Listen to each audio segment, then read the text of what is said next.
जय हिंद दोस्तों, market academy में आपका एक बार फिर से बहुत बहुत स्वागत है।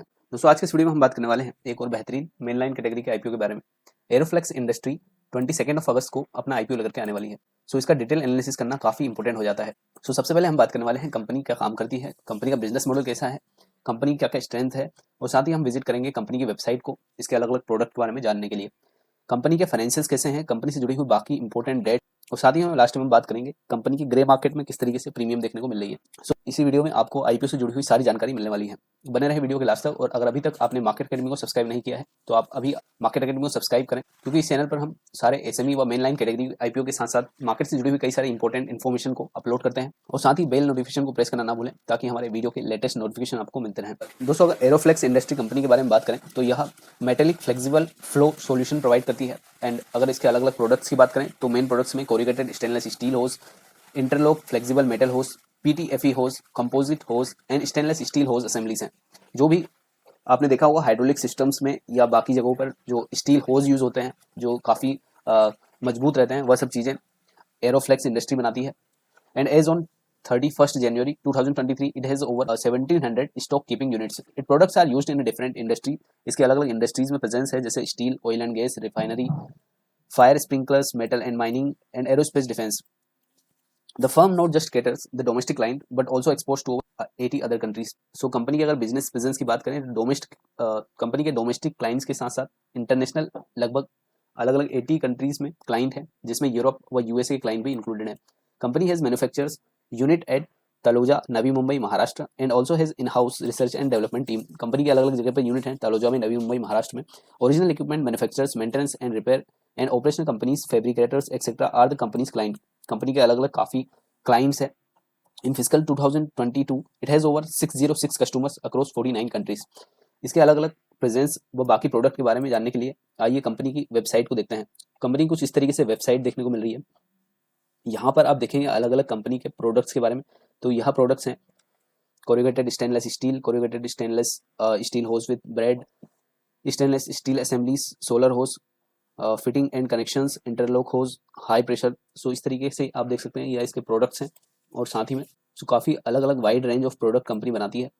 और साथ ही में अगर हम बात करें कंपनी के क्लाइंट्स के बारे में तो काफ़ी बड़े बड़े क्लाइंट्स हैं कंपनी के, जैसे Bharat heavy electronics limited, Tata metallics, Jai Balaji group, GP global, continental carbon, Bharat electronic, Endress Hauser, Bengal energy.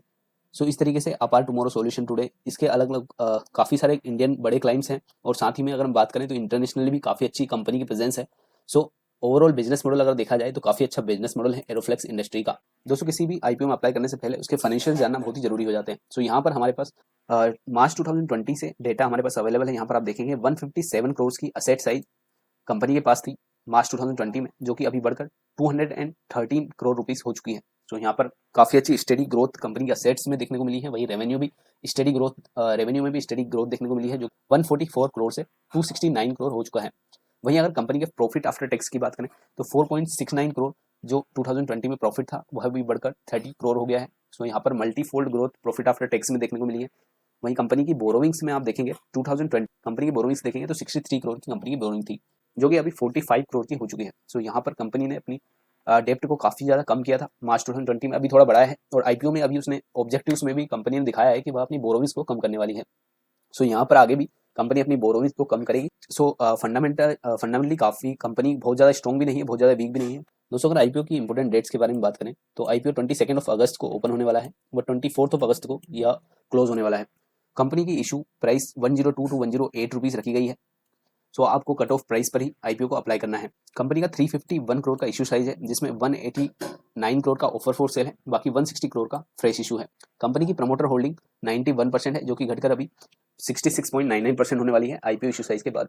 वहीं आईपीओ का बेसिक अलॉटमेंट 29 अगस्त को होने वाला है। और अगर आपको आईपीओ नहीं मिलता है 30 अगस्त को आपको वापस आपके फंड को रिफंड कर दिया जाएगा। वहीं अगर आप फॉर्चुनेट रहे और अगर आपको आईपीओ मिलता है तो 31 अगस्त को डीमेट में आपके डीमेट अकाउंट में आपको शेयर देखने को मिलेंगे।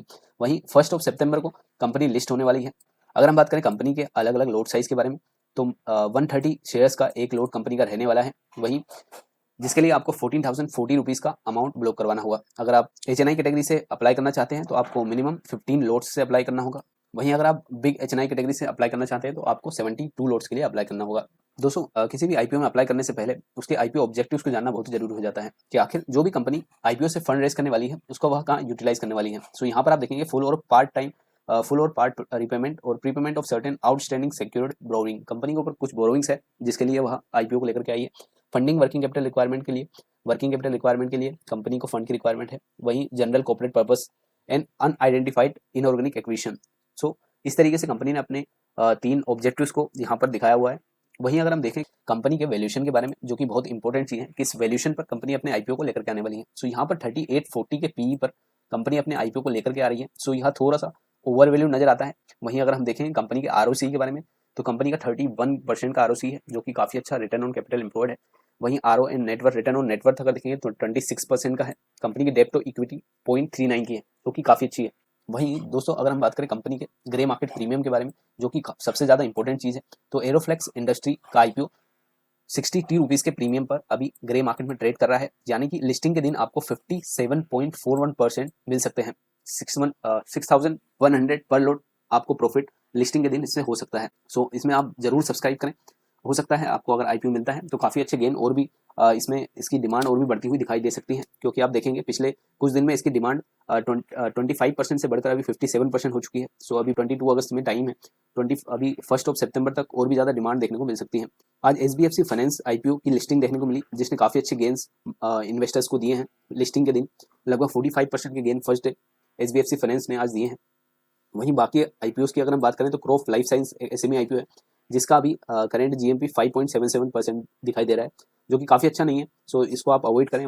वहीं बोंडाडा इंजीनियरिंग एसएमई आईपीओ, जिसके कि 21% के लिस्टिंग गेन देखने को मिल रहे हैं। सो इसको अभी और कुछ दिन ऑब्जर्व कर सकते हैं। अगर यहाँ से कुछ बढ़ता हुआ दिखाई देता है इसका प्रीमियम, तभी आप इसमें अप्लाई करें। दोस्तों एसएमई कैटेगरी में 10 to 20% के लिए रिस्क लेना बिल्कुल सही नहीं है, क्योंकि कंपनीज में या लॉट्स में ट्रेड होती है, और यहाँ पर अगर आपको निकलने का मौका अगर नहीं मिला तो काफी ज्यादा लॉस भी हो सकता है। सो अगर 50% से ऊपर जिस भी किसी एसएमई आईपीओ में होता है, मेन लाइन कैटेगरी में अगर 20% 30% मिल रहा है तो आप अप्लाई कर सकते हैं, लेकिन एसएमई कैटेगरी में लगभग 50% से ऊपर अगर किसी का जीएमपी ट्रेड हो रहा है तभी आप उसमें अप्लाई करें। दोस्तों बाकी सारी आईपीओ अपडेट्स के बारे में जानने के लिए बने रहे मार्केट अकेडमी के साथ, और चैनल को सब्सक्राइब करना ना भूलें। Thanks for watching.